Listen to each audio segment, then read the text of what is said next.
Basically یہ ایک ایسی عبادت ہے، یہ ایک ایسا عمل ہے جو ہمارے لیے بہت ضروری بھی ہے، مگر انفارچونیٹلی بدقسمتی سے ہماری بہت بڑی اکثریت اس کو شاید عبادت ہی نہیں سمجھتی ہے، اس کو ایک آرڈنری کام سمجھتے ہیں، ضمنی کام سمجھتے ہیں، اور اس میں اتنی توجہ بھی نہیں دیتے۔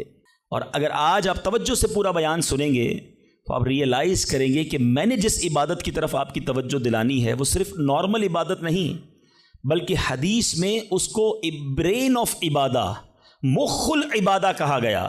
وہ عبادت ایسی ہے جو عبادتوں کا بھی مغز ہے۔ اب وہ کیا ہے وہ ضرور عرض کروں گا۔ پہلے بخاری شریف کا ایک واقعہ سنانا چاہتا ہوں، اور یہاں ایک تھوڑا سا مسکنسیپشن بھی کلیئر کرنا چاہتا ہوں، غلط فہمی یا وسوسہ، کہ کچھ لوگ یہ کہتے ہیں جناب کہ دعوت اسلامی کے اجتماع میں جاتے ہیں تو بعض اوقات وہاں واقعات بڑے سنائے جاتے ہیں، اور قرآن و حدیث کی بات کم ہوتی ہے اور واقعہ بڑا سنایا جاتا ہے۔ اب میں جو واقعہ سنانے جا رہا ہوں یہ میں نے نہیں سنانا، میرے آقا علیہ الصلوۃ والسلام نے صحابہ کرام کو سنایا تھا۔ تو یہ شاید غلط فہمی ہے کہ واقعات کا قرآن و حدیث سے تعلق نہیں ہے۔ پرابلم یہ کہ نہ ہم نے قرآن پڑھا ہے نہ حدیث پڑھی ہے۔ جنہوں نے قرآن پڑھا ہے ان سے پوچھیں کہ قرآن پاک میں واقعات کتنے ہیں۔ قرآن پاک بھرا پڑا ہے واقعات سے۔ سورہ بقرہ کو بقرہ کیوں کہتے ہیں بھائی؟ یہ ایک گائے کا واقعہ ہے، بقرہ کہتی گائے کو ہیں، ٹھیک ہے جناب۔ سورہ یوسف کو احسن القصص کہا گیا، قرآن پاک کا سب سے بہترین قصہ۔ شاید آپ میں سے بہت سو کو نہیں معلوم ہوگا کہ قرآن مجید فرقان حمید میں 100 سے زیادہ واقعات موجود ہیں، مگر لوگ پتہ نہیں کیوں اریٹیٹ ہوتے ہیں۔ اس کا مطلب کیا ہوا؟ اس کے آپ پڑھے لکھے لوگ ہیں، شاید میرے پوائنٹ کو پک کر لیں گے۔ بخاری شریف کی بڑی بڑی کتابوں میں، حدیث کی جتنی بڑی کتابیں ہیں، نبی پاک نے پچھلی قوموں کے واقعے بیان کیے۔ قرآن واقعے بیان کر رہا ہے، نبی پاک واقعات بیان کر رہے ہیں۔ What is the reason behind دس؟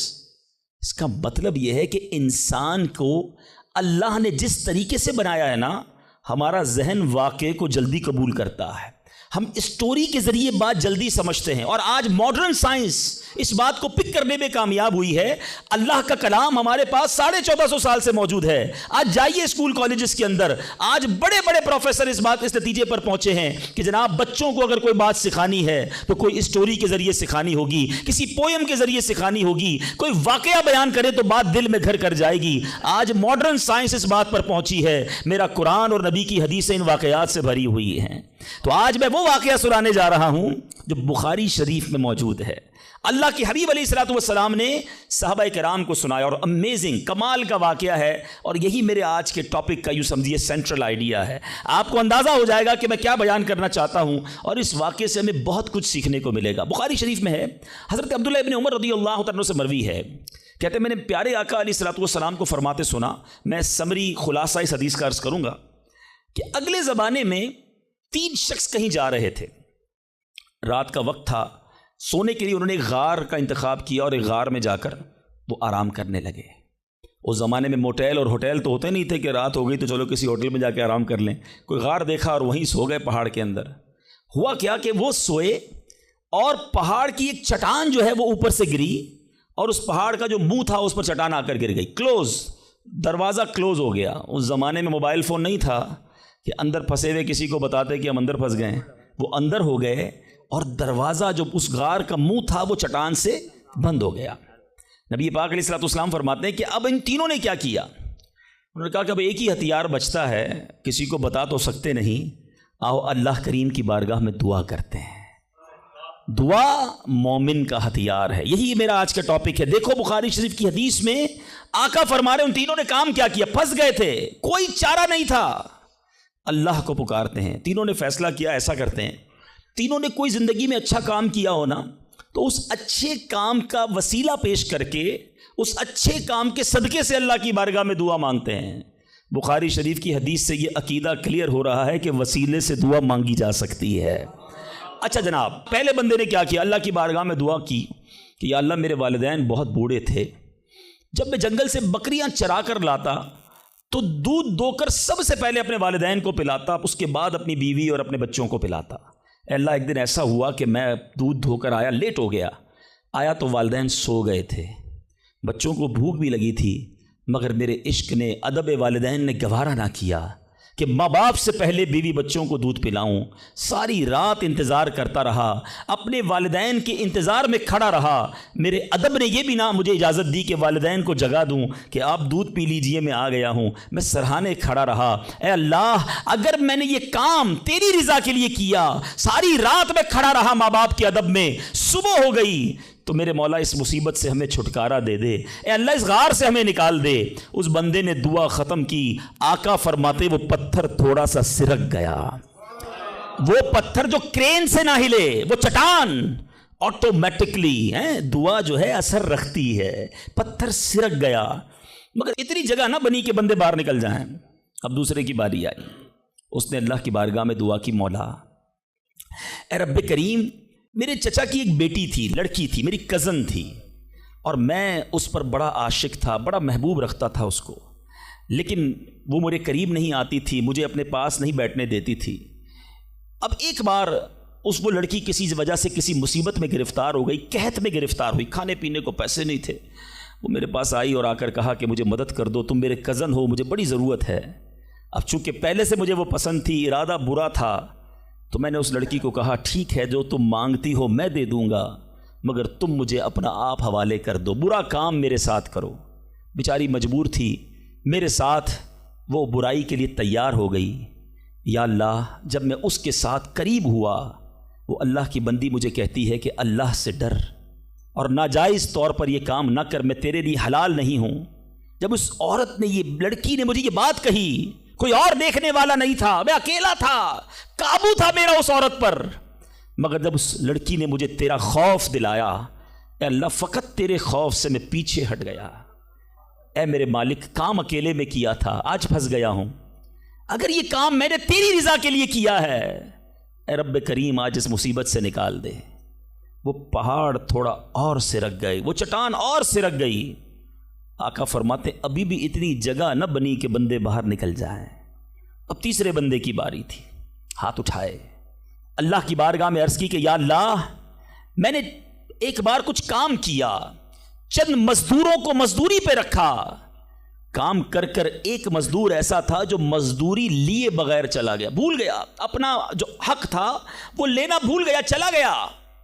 اے رب کریم جب وہ بندہ چلا گیا، میں نے اس کے پیسے کاروبار میں لگا دیے، کچھ سالوں بعد وہ مزدور پھر آیا، آ کر کہتا ہے میری مزدوری باقی رہ گئی تھی بھائی، میں لینا بھول گیا تھا، وہ پیسے مجھے دے دو۔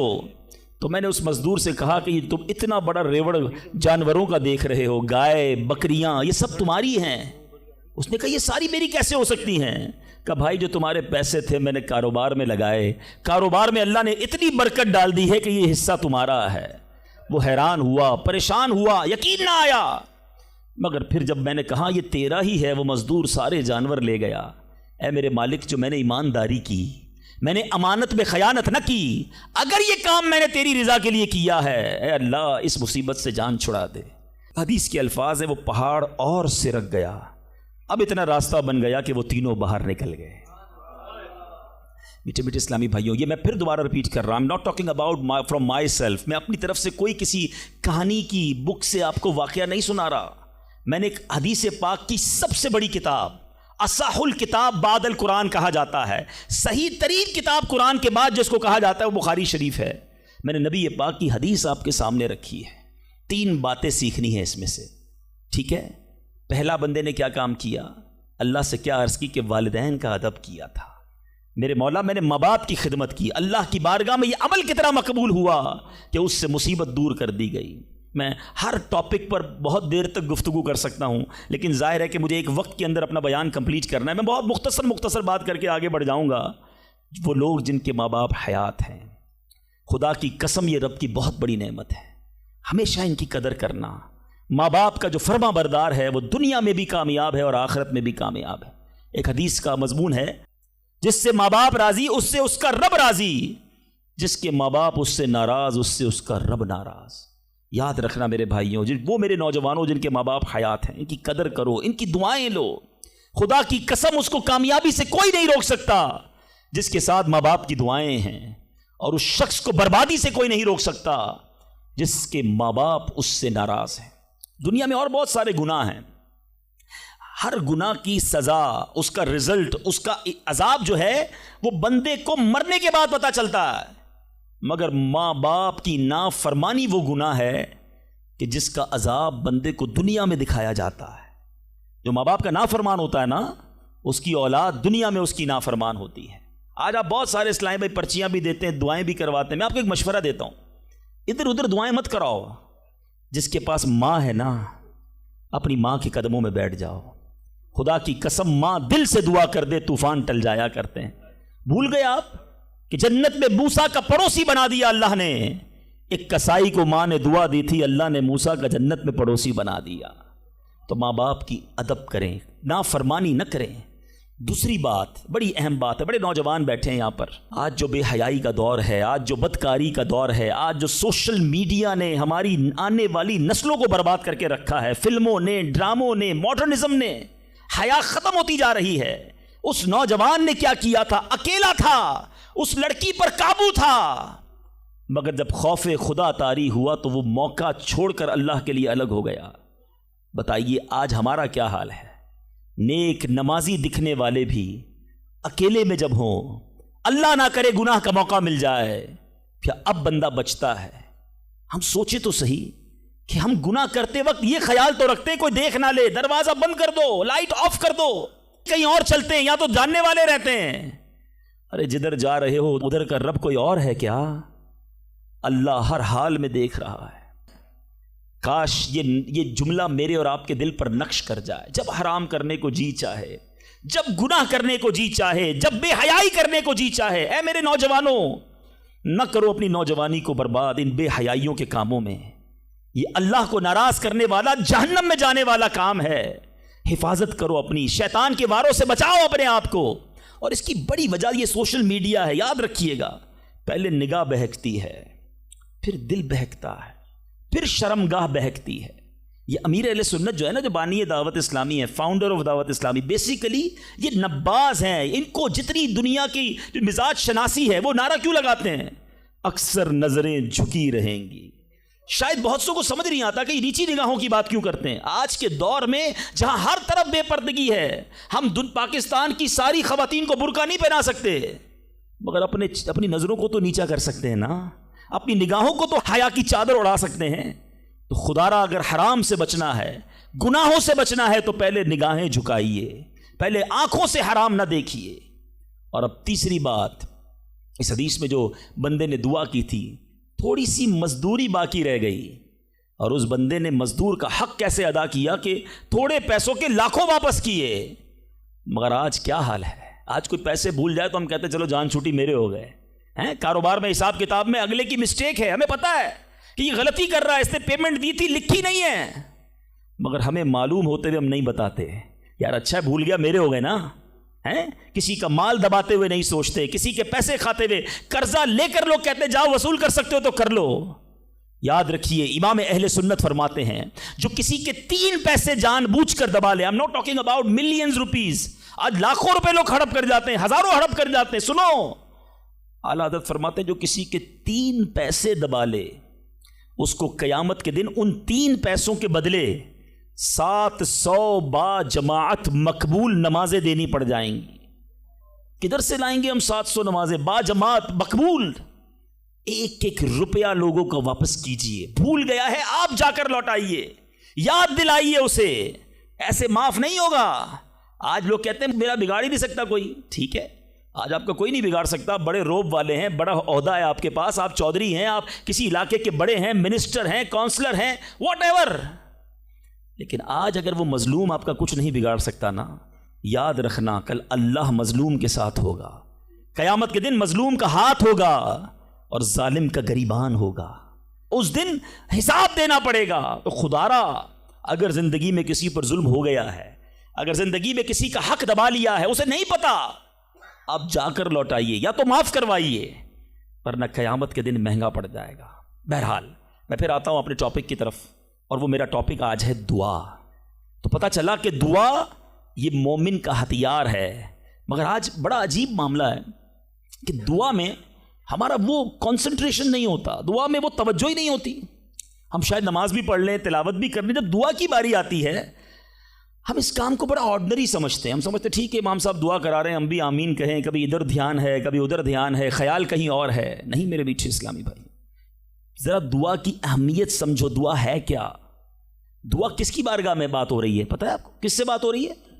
اللہ سے ڈائریکٹ بات ہو رہی ہے. دنیا میں کسی پرائم منسٹر, کسی صدر, کوئی بڑے بادشاہ سے بات کرنی ہو, ہمیں یہ پریویلیج نہیں ملتا, ہمیں یہ آسانی تھوڑی کہ ہم ڈائریکٹ کسی سے بات کر لیں. اپوائنٹمنٹ لینا پڑتا ہے, ٹائم بڑی مشکل سے ملتا ہے, غریب آدمی کو تو ملتا بھی نہیں, بہت بڑی سورس بھی لگائیں. اچھا جناب 2 مہینے بعد آپ کی باری آئے گی, 2 منٹ بات کر سکیں گے آپ, 3 منٹ سے زیادہ بات نہیں کر سکیں گے. یعنی دنیا والوں کے پاس جا کر ٹائم لینا ڈیفیکلٹ. جو ساری کائنات کا مالک ہے, جو احکم الحاکمین ہے, جو رب العالمین ہے, ارے دنیا کا کوئی بندہ چاہے اس سے بات کرنا اٹھائے ہاتھ اور مانگنا شروع کر دے. کوئی اپوائنٹمنٹ نہیں, کوئی سیکرٹری نہیں, no buddy between you and your اللہ. ڈائریکٹ اللہ سے بات کرو جتنی کرنی ہے, اور ٹائم لمٹ بھی نہیں ہے. تم تھک سکتے ہو, تم اکتا سکتے ہو, رب کے خزانوں میں کمی نہیں ہے. اور کمال دیکھیں دنیا کا, آج آپ دنیا والوں سے پیسے مانگیں, مثال دیتا ہوں, ہمارے ساتھ بھی ہوتا ہے, آپ کے ساتھ بھی ہوتا ہے, کوئی دوست تو قریب بھی ہو, آ جائے یار کہ کسی مشکل میں ہوں بھائی مدد کر دو, ہم شاید مدد کر بھی دیں, یار بڑا کلوز ہے, رشتہ دار ہے, گرائی ہے. تھوڑے دیر بعد پھر آ جائے, یار دوبارہ چاہیے پیسے, پھنس گیا ہوں, مسئلہ حل نہیں ہوا. اب شاید جیب میں مشکل سے ہاتھ جائے, لیکن یار دوست ہے چلو دے دو. تیسری بار آ جائے, یار یہ تو مانگنے والا ہو گیا ہے, بار بار آتا ہے. چوتھی بار آ جائے تو موبائل اس کا اٹھنا بند ہو جائے گا. 5ویں بار شاید ہم اس کا نمبر بھی بلاک کر دیں گے, چوکیدار کو بھی کہہ دیں گے اس کو قریب نہیں آنے دینا, یہ تو مانگنے والا ہو گیا ہے. یہ ہے دنیا. تم اپنے اچھے دوست, قریبی رشتہ دار سے 3-4 بار مانگ لو, وہ اب تم سے دور ہو جائے گا, تمہیں برا کہے گا. میرے رب کریم کی شان دیکھو, فرماتا ہے ادعونی استجب لکم, مجھ سے دعا مانگو میں تمہیں عطا فرماؤں گا. اجیب دعوت الداعی اذا دعانی, میں دعا مانگنے والے کی دعا قبول کرتا ہوں جب وہ مجھے پکارے. اللہ اکبر, اللہ تعالیٰ زیادہ مانگنے والوں سے زیادہ محبت فرماتا. ایک اور عجیب بات بتاؤں کہ اللہ تبارک و تعالی ان بندوں سے ناراض ہوتا ہے. دنیا میں ہے کوئی ایسا سخی کریم, دیکھو میرا مالک, جو نہیں مانگتا رب اس سے ناراض ہوتا ہے. شاعر لکھتے ہیں نا, تو کریم ہی جو ٹھہرا تو کرم کے کیا ٹھکانے, تو کریم ہی جو ٹھہرا تو کرم کے کیا ٹھکانے, تو نوازنے پہ آئے تو نواز دے زمانے. میں نے آپ کو قرآن کی کچھ آیات کے ذریعے یہ احساس دلایا کہ دعا کی اہمیت کیا ہے. اب آؤ میں آپ کو آپ کے نبی علیہ الصلوۃ والسلام کی کچھ حدیثیں بتاتا ہوں, کس طرح انکریج کیا. اللہ کے حبیب علیہ الصلوۃ والسلام نے کیسی حوصلہ افزائی فرمائی ہے دعا کے بارے میں. اللہ کے حبیب علیہ الصلوۃ والسلام فرماتے ہیں اللہ تعالیٰ کے نزدیک کوئی چیز دعا سے بزرگ تر نہیں ہے. اللہ کے نزدیک سب سے بزرگ چیز وہ دعا ہے, اور دعا کو حدیث میں مخ العبادہ, عبادت کا مغز کہا گیا. ٹاپ آف دا لسٹ جو عبادت ہے نا وہ دعا ہے. مگر آج دعا کی طرف توجہ ہی نہیں ہے. ہم تو سمجھتے ٹھیک ہے مانگ لی, نہیں مانگی. ارے دعا نہ مانگنے والوں سے رب ناراض ہوتا ہے, اور جو جتنا مانگتا ہے رب اس سے اتنا خوش ہوتا ہے. میرے میٹھے اسلامی بھائیوں, اللہ فرماتا ہے, سنو حدیث قدسی ہے, اے فرزند آدم تو جب تک مجھ سے دعا کرتا رہے اور میرا امیدوار رہے گا, میں تیرے گناہ کیسے ہی ہو معاف فرماتا رہوں گا, اور مجھے کچھ پرواہ نہیں ہے. جب تک مانگو کہ رب عطا فرمائے گا. اب ہم بڑے نادان ہیں, پرابلم یہ ہم بڑی جلدی مچاتے ہیں. یار اتنے دنوں سے دعا کر رہا ہوں, مسئلہ ہی حل نہیں ہو رہا ہے. میں نے دعا کی یا اللہ کاروبار میں برکت دے دے, کل بھی 5,000 کی بکری ہوئی, آج بھی 5,000 کی, کوئی اضافہ نہیں ہے. جناب میں دعا کرتا ہوں یا اللہ صحت دے دے, شوگر لیول کم ہی نہیں ہو رہا. میں دعا کرتا ہوں یا اللہ بیٹا دے دے, بیٹا مل ہی نہیں رہا. میں انشاءاللہ اور بھی باتیں اس میں عرض کروں گا, میں صرف ابھی اس حدیث کو کلیئر کر دیتا ہوں. میں آپ سے پوچھنا چاہتا ہوں, آپ نے دعا کی کہ یا اللہ میرے کاروبار میں برکت دے دے, آپ کی جو سیل تھی وہ ایز اٹ از رہی, لیکن آپ کی دکان میں آگ لگنے والی تھی, آپ کی دکان میں ڈکیتی ہونے والی تھی. آپ نے دعا مانگی, اللہ نے اس بلا کو روکنے میں لگا دیا. سچ بتاؤ پیسے تھوڑے بڑھ جاتے اچھا تھا, یا دکان میں آگ نہ لگی یہ بڑا کرم ہو گیا. میں نے گھر سے نکلنا تھا, میرا ایکسیڈنٹ ہونا تھا, ٹانگ ٹوٹنی تھی, میں نے اللہ سے دعا کی تھی یا اللہ بیٹا دے دے, وہ دعا کو کنورٹ کیا گیا, میری ٹانگ بچ گئی, میرا ایکسیڈنٹ بچ گیا. بتاؤ یہ اللہ کی مہربانی نہیں ہے؟ پرابلم پتہ ہے کیا ہے, ہمیں دنیا والوں پر سب پر بھروسہ ہے, ہمیں اللہ پر بھروسہ نہیں ہے. ہم سمجھتے پتہ نہیں دعا قبول کیوں نہیں ہوتی ہے. دعا کے آداب میں لکھا ہے کہ اللہ اس بندے کی دعا قبول نہیں فرماتا جو دعا کی قبولیت میں جلدی مچاتا ہے, جو کہتا ہے جلدی قبول ہو جائے, بس آج ہی قبول ہو جائے. اچھا پھر لوگ شکوے بھی بڑے کرتے ہیں, یار میں نے جمعے کے دن بھی دعا کی, مزار پہ جا کے بھی دعا کی, بزرگوں سے بھی دعا کرائی, کسی نے کہا کعبے کو دیکھ کر پہلی دعا کرو وہ قبول ہوگی, کعبے پر بھی چلا گیا, میں مدینے بھی گیا, میری دعا ہی قبول نہیں ہو رہی, میرا پرابلم ہی سولو نہیں ہو رہا. اب ذرا 2-3 حدیثیں سناؤں گا. یہ ساری غلط فہمیاں, یہ سارے مسکنسیپشن اگر آپ توجہ سے سنیں گے تو دور ہو جائیں گے. اللہ کے حبیب علیہ الصلوۃ والسلام فرماتے ہیں دعا بندے کی 3 باتوں سے خالی نہیں ہوتی. 3 میں سے کوئی ایک بینیفٹ لازمی ملتا ہے. آقا فرماتے ہیں یا تو اس دعا کے بدلے گناہ بخش دیا جاتا ہے, یا اس میں جو مانگتا ہے وہ مل جاتا ہے, دنیا میں جو مانگا وہ مل گیا. سیکنڈ یہ آپشن ہے. تیسرا فرمایا کہ اللہ اس کے لیے اس دعا کا ثواب جمع کر دیتا ہے. حدیث کے الفاظ ہیں جب بندہ قیامت کے دن جا کر اتنی ساری نیکیاں دیکھے گا, پہاڑ جتنی, تو عرض کرے گا مولا یہ کام تو میں نے نہیں کیے, کدھر سے ہوئے؟ ارشاد ہوگا یہ تیری وہ دعائیں ہیں جو دنیا میں قبول نہ ہوئی تھیں, اس کا ثواب ہم نے جمع کر دیا ہے. بندہ قیامت کے دن تمنا کرے گا کاش میری دنیا میں کوئی دعائی قبول نہ ہوتی, اتنا اجر اتنا ثواب. تو اس کا مطلب کیا ہوا کہ دعا مانگتے وقت کنجوسی نہ کیا کرو. ایچ اینڈ ایوری ورڈ, ہر لمحہ آپ کا دعا میں عبادت ہے, اور یہ آپ کے نامہ اعمال میں بڑھوتری کا سبب ہے. دعا میں یہ نہ سوچا کرو کہ پتہ نہیں کیا ملنا ہے, نہیں ملنا, یقیناً ملنا ہے. اب دوسری حدیث سنو اور ایمان تازہ ہوگا. اللہ کے حبیب علیہ الصلوۃ والسلام فرماتے ہیں جس کا مضمون ہے کہ جب کوئی فاسق, فاجر, گناہ گار دعا کرتا ہے, بعض اوقات یہ بھی خیال آتا ہے شیطان ہے نا, یار میں 5 ٹائم نماز بھی پڑھتا ہوں, میں روزے بھی رکھتا ہوں, میں درود بھی پڑھتا ہوں, میں زکوٰۃ بھی دیتا ہوں, میرے کام سیدھے ہوتے نہیں ہیں, میری دعائیں قبول ہوتی نہیں. وہ برابر میں میرا پڑوسی ہے, ایک وقت کی نماز پڑھتا نہیں ہے, کام سارے اس کے الٹے ہیں, کاروبار اس کا ترقی کر رہا ہے, گھر اس کے بن رہے ہیں, یہ کیا ماجرا ہے؟ اول تو ہمیں یہ سوچنا نہیں چاہیے کہ میں نیک ہوں, ہر وقت ہمیں یہ سوچنا چاہیے کہ میں سب سے برا ہوں, میری بہت ساری خطائیں. لیکن اس کے باوجود اب جو میں حدیث سنانے جا رہا ہوں یہ بہت سو کی بہت بڑی کنفیوژن کو دور کر دے گی. اللہ کے حبیب علیہ الصلوۃ والسلام فرماتے ہیں جس کا مضمون ہے جب کوئی فاسق, فاجر, گناہ گار شخص اللہ کی بارگاہ میں دعا کرتا ہے, اللہ فرشتوں سے فرماتا ہے اس کا کام جلدی کر دو. کیوں؟ فرماتا ہے اس کا مانگنا پسند نہیں آ رہا, اس کی آواز اچھی نہیں, جلدی کام کر دو. اور فرمایا جب اللہ کا کوئی نیک بندہ, رب کا محبوب جب اللہ کی بارگاہ میں دعا کرتا ہے, اللہ فرشتوں سے فرماتا ہے ابھی اس کو نہ دینا, ابھی اس کا کام نہ کرنا, اس کو اور مانگنے دو, مجھے اس کا مانگنا بڑا پسند آ رہا. میں آپ سے پوچھتا ہوں خدا کی قسم, میں جو مانگوں وہ مجھے میرا رب دے دے, یہ اچھا ہے یا زندگی میں ایک دعا میں ایسی کروں کہ اللہ جبریل سے کہے کہ میرے بندے کا کام نہ کرنا, اس کو اور مانگنے دو, اے میرے فرشتوں اور مانگنے دو, مجھے اس کا مانگنا بڑا پسند آ رہا ہے. کاش زندگی میں ایک دعا, مجھے بتاؤ نا میرا رب یہ کہہ دے کہ میرے بندے کی آواز مجھے پسند ہے, پھر تو میرا کام ہو گیا نا, میرے رب کو میں پسند آ گیا, اس سے بڑی کیا چیز ہے. مگر بدقسمتی ہے اس شخص کے لیے جو اللہ کی بارگاہ میں شکوہ کرتا ہے کہ میرا کام نہیں ہو رہا, میری دعا قبول نہیں ہو رہی. جلدی نہ مچایا کرو, اللہ پر بھروسہ رکھو. اور اب آخری بات سے اور آپ کا کلاؤڈ کلیئر ہو جائے گا. وہ لوگ جو کہتے ہیں پتہ نہیں میرے مسئلے حل کیوں نہیں ہو رہے, میں اللہ کی بارگاہ میں اتنا دعا کرتا ہوں مسئلہ حل نہیں ہوتا. سنو, اب میں آپ کو ایک لاجیکلی مثال دیتا ہوں یا عقلی مثال دیتا ہوں. آپ والد ہیں, آپ میں سے بہت سارے والد ہوں گے, کئی بڑے بھائی ہوں گے, آپ نے بچے پالے ہیں یا کئی ابھی بھی بچے والے ہیں.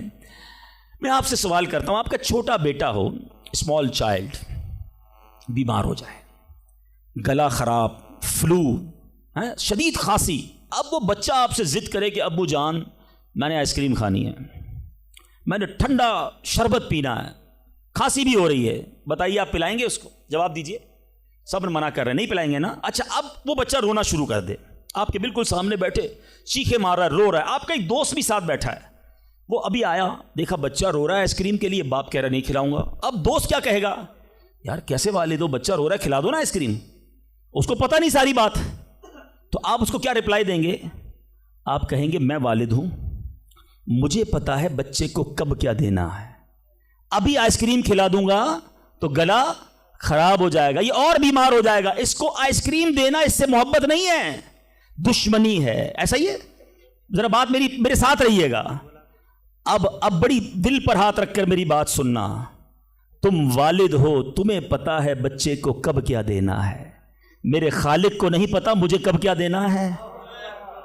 میں مانگ رہا ہوں یا اللہ روزی میں برکت دے, وہ نہیں دے رہا. میں مانگ رہا ہوں یا اللہ اولاد دے, وہ نہیں دے رہا. میں گر گڑا رہا ہوں یا اللہ کرائے کے مکان میں ہوں, اپنا مکان دے دے, وہ نہیں دے رہا. اے مولا میں فلاں ملک میں جانا چاہتا ہوں, ویزے لگانا چاہتا ہوں, نہیں مل رہے ویزا. ارے کیوں یقین نہیں رکھتے؟ جتنے ادھر بیٹھے ہو میں آپ سے پوچھتا ہوں, کون ہے جو یہ کہتا ہے میری ماں مجھ سے محبت نہیں کرتی؟ ارے ماں تو وہ ہستی ہے جو اپنے سکھ قربان کر کے ہمیں سکھی کرتی ہے. ساری رات ہمارے لیے جاگنے والی ہماری ماں ہے. تو جو ماں تکلیف نہیں دے سکتی, وہ ماؤں سے زیادہ پیار کرنے والا کیسے ہماری دعا قبول نہیں کرے گا؟ یہ یقین رکھ لو, اگر میں مانگ رہا ہوں وہ نہیں دے رہا تو وہی میرے لیے بہتر ہے. میرا کام نہیں ہو رہا نا, وہی میرے لیے بہتر ہے. جو اولاد کے تمنائی ہیں, نہیں مل رہی اولاد, یقین کر لو کہ میرے لیے اولاد بہتر نہیں. پوچھو ان ماں باپ سے جن کے بچے مار کر انہیں گھر سے نکال دیتے ہیں. وہ کہتے ہیں کاش بچہ پیدا ہی نہ ہوتا, بیٹے نے مارا ہے مجھے, بیٹے نے گھر سے نکال دیا. ایسی اولاد نہیں دنیا میں. ان ماں باپ سے پوچھو, کیا پتا آپ کے مقدر میں ویسی ہی اولاد ہو. اور اللہ فرما رہا ہے, اللہ کریم ہے, ہمارے بارے میں اچھا فیصلہ کیا کہ ہمیں اولاد سے محروم رکھا. اے میرے بندوں, جب تمہیں ماں باپ پر یقین ہے کہ وہ برا فیصلہ نہیں کرتے, تو اپنے خالق پر یقین کر لو. اب اگر یہ سوچ لو گے نا, تو آپ کی لائف بڑی پرسکون ہو جائے گی. اب آپ ٹینشن میں نہیں رہیں گے, دعا کریں گے, کام ہو گیا تو بھی اللہ کا شکر, نہیں ہوا تو بھی اللہ کا شکر. میرے لیے بہتر تھا نا, اللہ نے اس لیے نہیں کیا. یقین کر لو اپنے مالک پر. ایک بار میں افریقہ میں تھا, تنزانیہ میں. ایک بہت بڑے بزنس مین تھے, انہوں نے کہا میرا بہت بڑا ان کا کاروبار تھا. 7,000 گھر انہوں نے بنائے تھے, پورا سٹی بنایا. بڑی محبت کرتے ہیں دعوت اسلامی سے. مجھے کہا تنزانیہ آئیں, اب ہمارے ساتھ چلیں اور ہمارے اس پورے شہر کے اندر دعا کر دیں. میں نے کہا چلیں, چلتے ہیں. میں ان کے ساتھ بیٹھ گیا ان کی گاڑی میں. سنیے گا ذرا, میں اس بزنس مین سے ایک بات سیکھا ہوں اور میں بھولتا نہیں ہوں بات. تقریباً جب بھی میں نے یہ بیان کیا مجھے واقعہ خود ہی یاد آ جاتا ہے. تو ہم گئے اس کے ساتھ, one of the biggest business man of that country, بڑا کام تھا ان کا. ہم گئے تو اتفاق تھا جو پل تھا اس شہر کو اور ان کے شہر کو ملانے والا, وہاں کوئی ورک ہو رہا تھا, کام ہو رہا تھا. گاڑی رک گئی ہماری.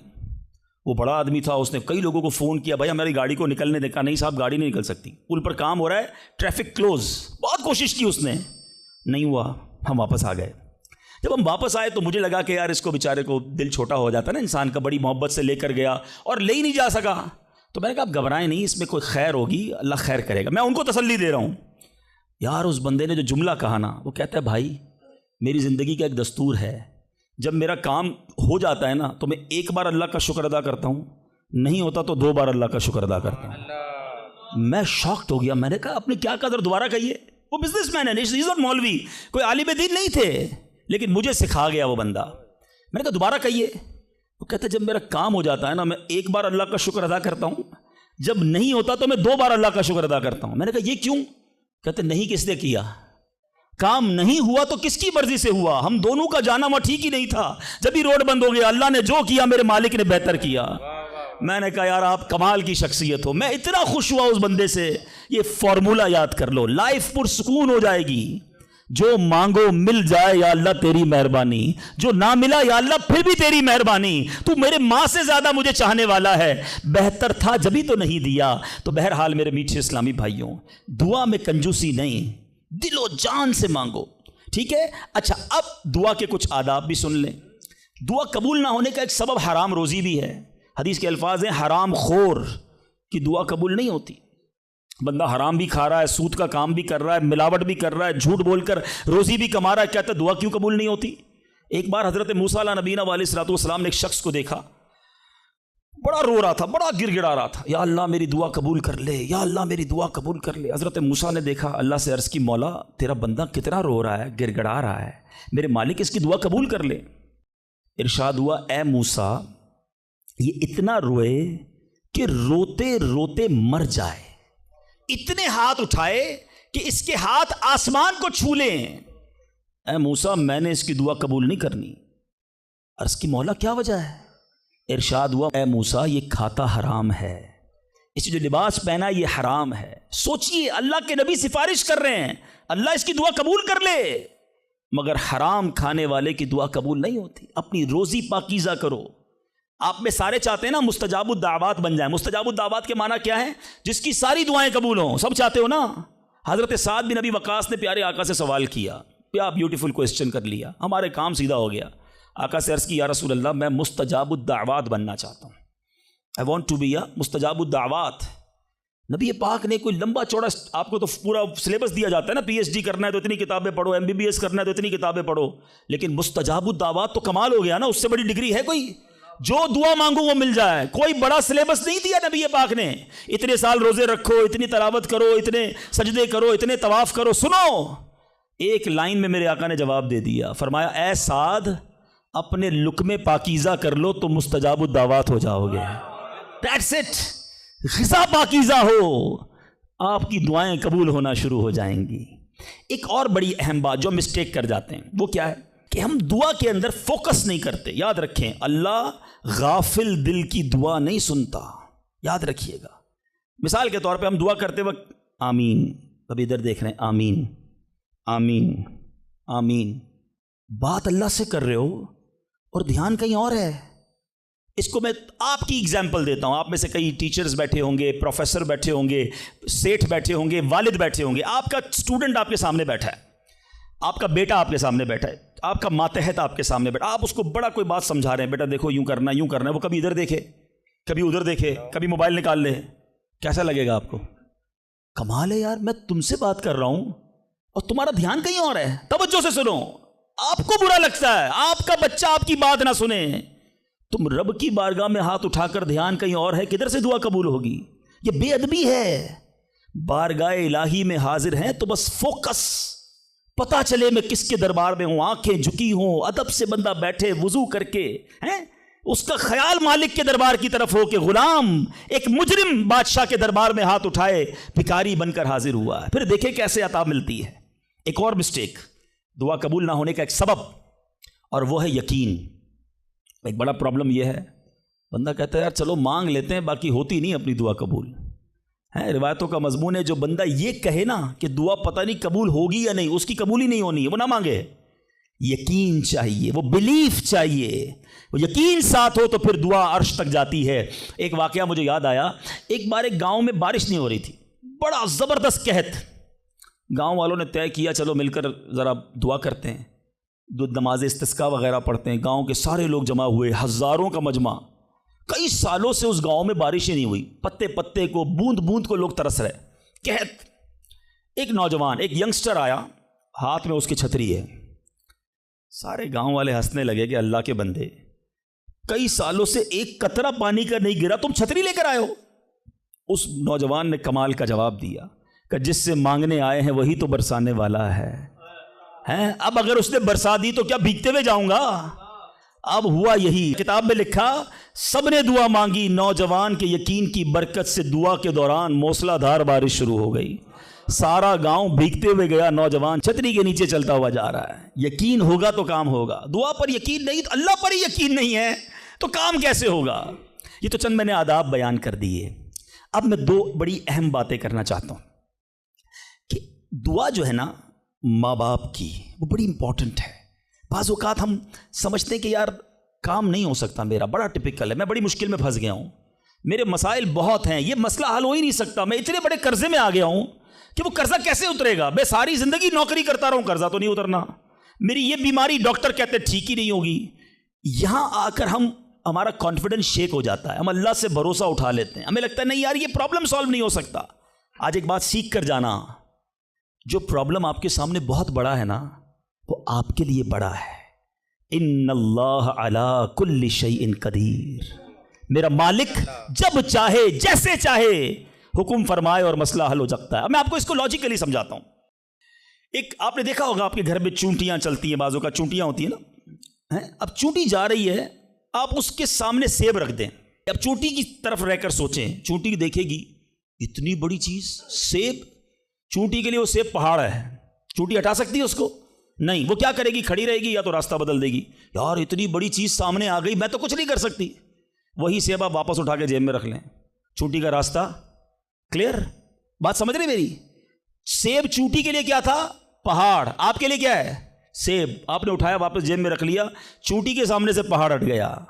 جو پرابلم میرے اور آپ کے سامنے ہے نا، میرے لیے پہاڑ ہے، آپ کے لیے پہاڑ ہے، آپ کو لگتا ہے سالو ہی نہیں ہو سکتا، ان اللہ علی کل شیء قدیر، وہ جب چاہے جیسے چاہے، منٹوں میں، منٹ بھی زیادہ ہیں، سیکنڈوں میں پرابلم سالو کرتا ہے۔ دل سے دعا مانگو۔ اب میں آپ کو ایک واقعہ سنا، ایک ڈاکٹر کا بڑا ہی زبردست واقعہ، میں نے کتاب میں پڑھا۔ ڈاکٹر احمد اس شخص کا نام تھا، ایک کنٹری میں وہ بڑا زبردست ڈاکٹر تھا، اور one of the biggest doctor of that country. حکومت نے پلان کیا کہ اس ڈاکٹر کو کنٹری کا سب سے بڑا ایوارڈ دینا ہے، سب سے بڑا انعام۔ ایک سیمینار مقرر کیا گیا، اس کو ایز اے اسپیشل گیسٹ، مہمان خصوصی بلایا گیا، کہا دنیا بھر سے لوگ بلائیں گے، پاکستان کے یا اس ملک کے بڑے لوگ آئیں گے، آپ کو گفٹ دیا جائے گا، آپ کو ایوارڈ دیا جائے گا۔ ڈاکٹر صاحب بڑے خوش کہ میرے اعزاز میں اتنی بڑی تقریب۔ مثال دیتا ہوں، ان کی منڈے کو تقریب تھی، سنڈے کو انہوں نے فلائٹ بک کر لی کیپٹل جانے کے لیے، دارالحکومت میں جانے کے لیے۔ سنڈے کو جب فلائٹ ٹیک آف ہوتی ہے، بڑے خوش ہیں ڈاکٹر صاحب کے لائف ٹائم ایک ایسا ایوارڈ مجھے ملنے والا ہے جو پوری زندگی میں نہیں ملا مجھے۔ فلائٹ ٹیک آف ہوئی اور جہاز جو ہے وہ جیسے ہی ٹیک آف ہوا، تھوڑی دیر بعد موسم خراب ہو گیا، جہاز میں بڑے ہچکولے آنے لگے، بڑی گھبراہٹ ان کو ہو گئی، ایسا لگا کہ جہاز کہیں حادثے کا شکار نہ ہو جائے۔ کیپٹن نے اعلان کیا کہ جہاز میں کوئی فنی خرابی ہے، موسم بھی بڑا خراب ہے، ہمیں کسی چھوٹے سے ایئرپورٹ پر جہاز اتارنا پڑے گا۔ اس جہاز کو ایک چھوٹے ایئرپورٹ پر خیریت سے لینڈ کروایا گیا، سب لوگوں نے سکون کا سانس لیا۔ ڈاکٹر صاحب پریشان تھے کہ مجھے آج کسی صورت بھی کیپٹل دارالحکومت پہنچنا ہے، کل ایوارڈ میرے لیے ہے، ساری دنیا آنی ہے اور میں نہیں پہنچ سکا۔ ڈاکٹر صاحب ویٹ کرتے رہے کہ اب کب اڑے گا۔ ایئرپورٹ کے عملے نے کہا کہ حضور آج جہاز نہیں اڑ سکتا، یہ جہاز میں ایسی خرابی ہے، ہمارا ایئرپورٹ بھی بہت چھوٹا ہے، ہمارے یہاں کوئی ٹیکنیکل اسٹاف نہیں ہے، یہ کل ہو سکے گا۔ ڈاکٹر صاحب کہے میں مر جاؤں گا، بہت بڑا پرابلم ہو جائے گا، مجھے کل بہت بڑا ایوارڈ ملنا ہے، مجھے کیپٹل پہنچنا ضروری ہے۔ کہ دیکھیں اگر آپ نے واقعی وہاں پہنچنا ہے نا تو اس کا آسان حل یہ، آپ گاڑی کرائے پہ لیں، جہاں جانا ہے وہ 6-7 گھنٹے کی ڈرائیو ہے، آپ رات تک پہنچ جائیں گے، آپ جہاز کا انتظار نہ کریں۔ ڈاکٹر صاحب کو مشورہ سمجھ آیا، رینٹ کار لی، گاڑی ڈرائیو کرنا شروع کی۔ سارے راستے میں بارش، بجلی چمک رہی ہے، اکیلا ڈرائیور گاڑی چلا رہا ہے ڈاکٹر صاحب۔ اچانک اس کو سمجھ ہی نہیں آئی، راستہ پہلی بار تھا، وہ کسی ان نون راستے پر چڑھ گیا، موٹر وے سے اتر کر کسی چھوٹے راستے پہ چلا گیا۔ چلتے چلتے چلتے بارش زبردست، بھوک زیادہ لگی، ڈاکٹر کو احساس ہو گیا کہ میں غلط راستے پر آ گیا ہوں۔ اب بارش بھی اتنی، بھوک سے برا حال، دیکھا ایک چھوٹا سا گھر، اس میں بلب جل رہا تھا۔ اس ڈاکٹر نے گاڑی وہاں پارک کی، دروازہ نوک کیا، ایک بوڑھی خاتون باہر نکلی، کہا بیٹا کون ہو؟ کہا ماں جی راستہ بھول گیا ہوں، بارش بہت ہے۔ کہا بیٹا اندر آ جاؤ۔ اس خاتون نے جو گھر میں کھانا بنا تھا ڈاکٹر کو پیش کیا۔ ڈاکٹر احمد کو بھوک بڑی لگی تھی، کھانا کھا لیا۔ اب اس بوڑھی ماں کے پیچھے ڈاکٹر نے دیکھا ایک جوان بیٹا بستر پر لیٹا ہے۔ کہا ماں جی یہ کون ہے؟ کہا بیٹا میرا پوتا ہے، شدید بیمار ہے، میں غریب عورت ہوں مگر میرے پوتے کو جو میری زندگی کا سہارا، ایک ایسی بیماری ہو گئی ہے، ہمارے گاؤں میں نے کئی ڈاکٹروں کو دکھایا ہے، ڈاکٹر کہتے ہیں کہ اس کا علاج پاکستان میں ایک ہی ڈاکٹر ہے جس کا نام ڈاکٹر احمد ہے، وہی کر سکتا ہے۔ بیٹا ہر نماز کے بعد دعا کرتی ہوں کہ اتنے پیسے جمع ہو جائیں کہ میں اپنے اس معذور بیٹے کو ڈاکٹر احمد کے پاس لے جاؤں، تم مجھے مسافر لگتے ہو، ذرا تم بھی دعا کر دو میرے بیٹے کا علاج ہو جائے۔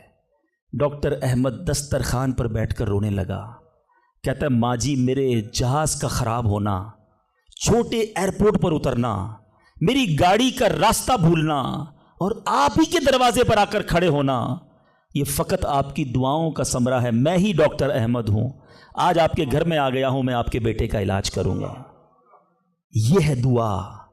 اللہ سے دعا کرو تو گھبراؤ نہیں، اللہ سے دعا کرو تو یقین رکھو، اگر واقعی دل سے دعا ہے تو رب راستے بنائے گا، وہ غیب سے مدد فرمائے گا۔ مجھے لگتا ہے میرا مسئلہ بڑا ہے، اور پھر میں وہی بات کروں گا کہ جس کی ماں زندہ ہے، خدا کی قسم ماں کی دعائیں لے لو، پوچھو ان سے جن کی ماں چلی گئی ہے۔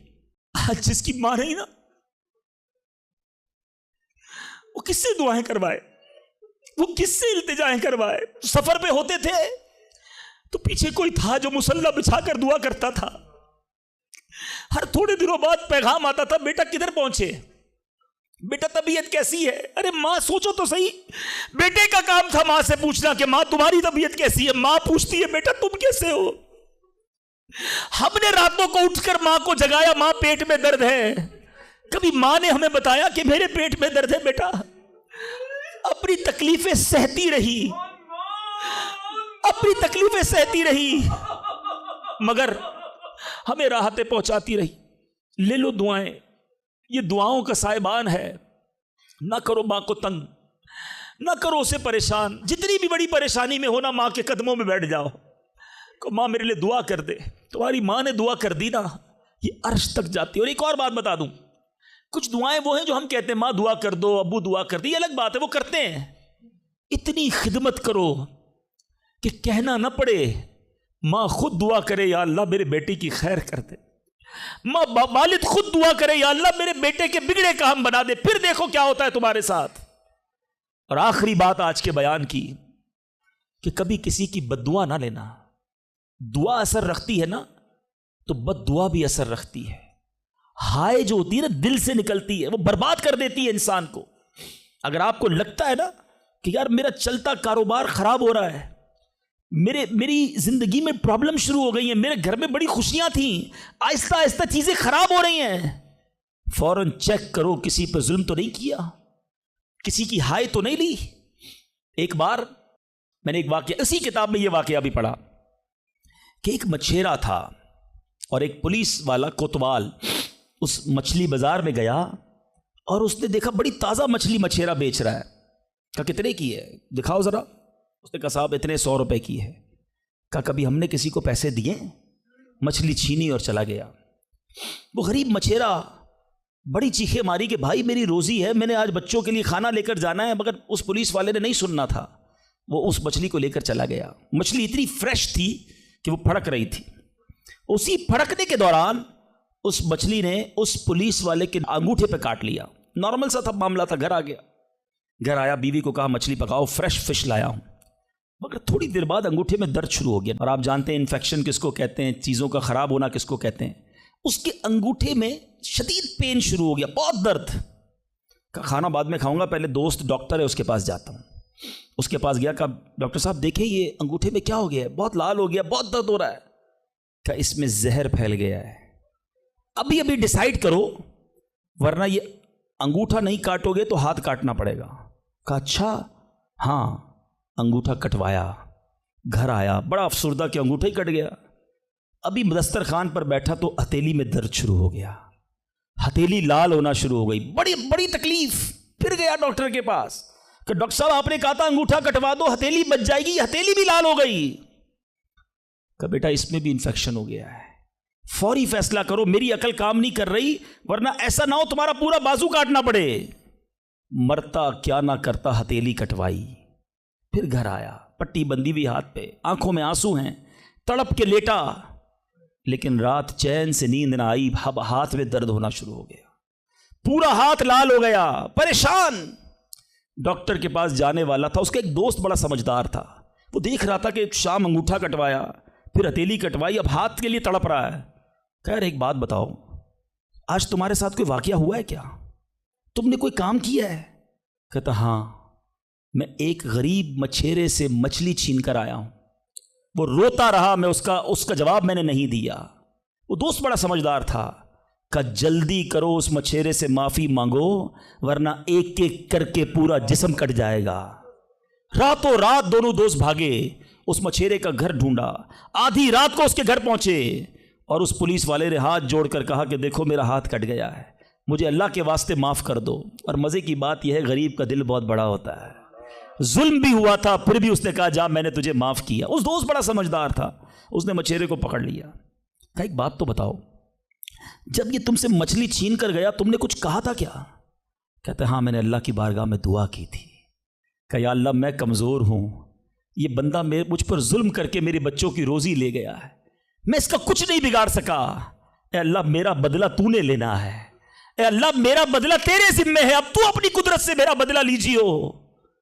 اے میرے میٹھے اسلامی بھائیوں، یاد رکھنا، ہائے نہ لینا کسی کی، تکبر نہ کرنا کہ میں بڑا کرو فر والا ہوں، میں انجینئر، میں ڈاکٹر، میں پروفیسر، میں سیٹھ۔ آج آپ کچھ بھی ہیں، یہ اللہ نے آپ کو دیا ہے۔ ایک ہائے لگ گئی نا، اللہ کے کسی بندے کو تکلیف پہنچا دی اور اس نے ہاتھ اٹھا دیے۔ یہ دعا بڑی کمال کی چیز ہے، طوفان ٹال بھی دیتی ہے اور برباد بھی کر دیتی ہے۔ بربادی سے بچنا ہے، لوگوں کی دعائیں لیجیے، زندگی میں ایسے کام کرنا میٹھے اسلامی بھائیوں کہ میری غیر موجودگی میں بھی لوگ دعا دیں کہ کیا بندہ ہے، کیا ملتا ہے، کیا اخلاق ہے. ایسا نہ کرنا کہ کسی سے مل کر جاؤ تو جانے کے بعد لوگ کہیں اتنا غرور، اتنا تکبر، مجھے ذلیل کر کے گیا. آج ملازم کو ہم ذلیل کر دیتے ہیں، آج بیوی بچوں کے سامنے گالیاں نکالتے ہیں، آج لوگ ہم سے ڈرتے ہیں. یاد رکھو یہ عزت نہیں ہے. آج آپ کا، اگر میں جو پروفیسر بیٹھے ان سے کہنا چاہتا ہوں، آپ ٹیچر ہیں اور آپ کے اسٹوڈنٹ آپ کا ادب کرتے ہیں، یہ ادب ہے یا ڈر ہے؟ چیک کیجئے. آپ کے سامنے جو ادب کرے اور پیچھے گالیاں دے، وہ ادب نہیں، وہ عزت نہیں. عزت یہ ہے کہ میں سامنے نہ بھی ہوں تو لوگ کہیں کہ کمال کا آدمی ہے. اللہ اس کی خیر فرمائے. کاش میں ایسی زندگی گزارنے میں کامیاب ہو جاؤں، آپ گزارنے میں کامیاب ہو جائیں کہ جب دنیا سے جائیں نا تو لوگ ہاتھ اٹھا کر دعا کریں، مغفرت کی دعا کریں، ہمارے اچھے کام انہیں یاد آئے. لوگوں کے دلوں میں نفرتیں نہ ڈالو. آج کسی پر ظلم کر کے، روب جما کر، اس کو دھوس میں لے کر ہم اپنا کام تو نکال لیتے ہیں، مگر یاد رکھنا وہ بھی بندہ رب کا ہے، اللہ کا بندہ ہے، نبی پاک کا امتی ہے، اس کا بھی کنیکشن ہے. اور اگر تڑپ کر اس نے دعا کر دی نا تو ہماری بربادی کوئی نہیں روک سکے گا. اگر میرا کوئی بھائی ایسا بیٹھا ہے نا جو دیکھ رہا ہے کہ یار کاروبار ڈاؤن ہو رہا ہے، فیملی ڈسٹرب ہو رہی ہے، صحت گڑبڑ ہو رہی ہے، کچھ چیزیں بکھرتی محسوس ہو رہی ہیں، فوراً الرٹ ہو جائیں، چیک کریں ملازمین سے ظلم تو نہیں ہو رہا، پڑوسیوں کو تکلیف تو نہیں ہو رہی، بیوی بچے تو پریشان نہیں، ماں باپ بہن بھائی رشتہ دار خالہ ماموں چاچا بہت پریشان ہیں لوگوں سے. ہم سمجھتے ہیں ہم سب ٹھیک ہے، نہیں سب ٹھیک نہیں ہے، دل توڑے ہوئے ہیں، ذلیل کیا ہوا ہے ہم نے، دنیا کو بانٹتے ہیں، اپنوں کو پریشان کیا ہوا ہے. جو شریعت سکھاتی ہے کہ سب سے زیادہ حق ہے ہمارے ماں باپ کا ہم پر، پھر ہمارے گھر والوں کا، پھر ہمارے رشتہ داروں کا. ساری دنیا خوش ہے اور رشتہ دار پریشان ہے ہم سے. تو اے میرے میٹھے اسلامی بھائیوں، آج کے اس مختصر بیان میں نے 2-3 ایسپیکٹ آپ کے سامنے رکھے ہیں. امپورٹنس آف دعا، کتنی ضروری ہے دعا، کتنی برکت والی چیز ہے دعا. گھبراؤ نہیں، مانگو اللہ سے، ڈرو نہیں، کنجوسی نہیں کرو، ادب سے مانگو، فوکس کے ساتھ مانگو، یقین کے ساتھ مانگو، جتنا مانگنا ہے مانگو.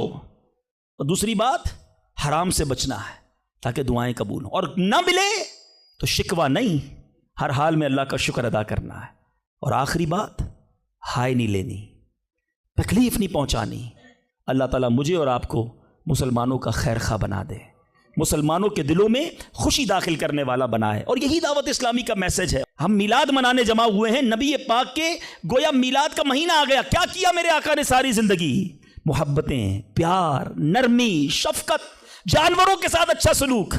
اللہ کے حبیب جانوروں پر ظلم کرنے سے منع کرتے، آج ہم انسانوں پر ظلم کر رہے ہیں، آج لوگوں پر لڑائیاں کر رہے ہیں، جھگڑے کر رہے ہیں. ایک غلطی معاف کرنے کے لیے بندہ تیار نہیں ہوتا، کہتا نہیں جناب اینٹ کا جواب پتھر سے دوں گا، اس نے مجھے کیسے گالی نکالی، جانتا نہیں میں کون ہوں. بھول گئے؟ سلام اس پر کہ جس نے گالیاں سن کر دعائیں دیں، سلام اس پر کہ جس نے خوں کے پیاسوں کو کبائیں دیں. میرے آقا وہ ہیں جو گالیاں سن کر دعائیں دیتے، اور ہم کہتے ہیں نبی کا امتی ہوں، غلام ہوں. کیسے غلام ہو؟ لڑائی جھگڑے کے لیے ہر وقت تیار رہتے ہو. نہیں چھوڑوں گا، بدلہ لوں گا. خاندانی دشمنیاں چل رہی ہیں، کئی نسلوں سے دشمنیاں چل رہی ہیں. اللہ کے بندوں کیا ہو گیا ہے؟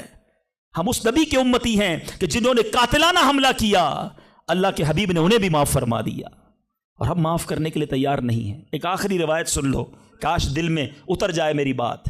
اللہ کے حبیب علیہ الصلوۃ والسلام فرماتے ہیں، جس کا مضمون ہے جو معاف نہیں کرتا اسے معاف نہیں کیا جائے گا، اور جو رحم نہیں کرتا اس پر بھی رحم نہیں کیا جائے گا. مرضی ہے آپ کی، نہ کریں معاف، کریں دشمنیاں، قیامت کے دن تیار رہنا، پھر ہمیں بھی معاف نہیں کیا جائے گا. بندوں کو معاف کرو، درگزر کرو، اور اللہ سے دعا کرو، یا اللہ میں بندہ ہوں، میں نے تیری رضا کے لیے بندے معاف کر دیے، تو خالق ہے، تو مجھے معاف فرما دے. شب قدر کی دعا یاد ہے؟ اللہم انک عفو کریم تحب العفو فاعف عنی. مانا تو سمجھو کیا پیاری دعا ہے، اللہ تو کریم ہے، تو معاف کرنے والا ہے، معافی کو پسند کرتا ہے، مجھے بھی معاف کر دے. اللہ کو عرض کر رہے ہیں، اللہ تو معافی کو پسند کرتا ہے، خود معافی دینے کے لیے تیار نہیں ہے، نہ ملازم کو، نہ بیوی کو، نہ ساس کو، نہ بہو کو. لڑائی جھگڑے لگے ہوئے سب کے. آج ایک نیت کر لو، اے مسلمانوں، آقا کے غلاموں، آج تک مجھے کسی نے بھی ستایا، دل دکھایا، میں نے اس کو معاف کیا. کہہ دو میں نے معاف کیا، دشمنیاں ختم. آگے بڑھ کر خود معافی مانگ لو. آپ کو لگے گا یار غلطی تو اس نے کی تھی، میں کیوں معافی مانگوں؟ وہ معافی مانگے. یہی تو پرابلم ہے. 2 دوست، 2 رشتہ دار، 2 بھائی 5-5 10-10 سال سے ایک دوسرے سے بات نہیں کر رہے، کس وجہ سے؟ وہ معافی مانگے. ایک سوری نے دو دوستوں کو گھر پہ بٹھایا ہوا ہے, میاں بیوی الگ بیٹھے ہوئے ہیں, رشتہ دار دور ہے, کیوں؟ وہ پہلے معافی مانگ لے, بس میں معافی مانگ لوں گا, میں معاف کر دوں گا. ارے آپ آگے بڑھ کے معافی مانگ لو نا. ہماری میمنی میں ایک جملہ کہا جاتا ہے, جو نمی ہو وہ اللہ کے غمی ہو, جو جھک جاتا ہے وہ اللہ کو پسند آ جاتا ہے. آپ آگے بڑھ جاؤ, آپ فون کر دو آج, اے میرے بھائی کئی سال ہو گئے آپ ناراض ہیں, جو بھی مجھ سے غلطی ہوئی اللہ کی رضا کے لیے معاف کر دو, میں آپ کے گھر مٹھائی کا ڈبہ لے کر آنا چاہتا ہوں. ارے جاؤ یار, دوستی کر لو.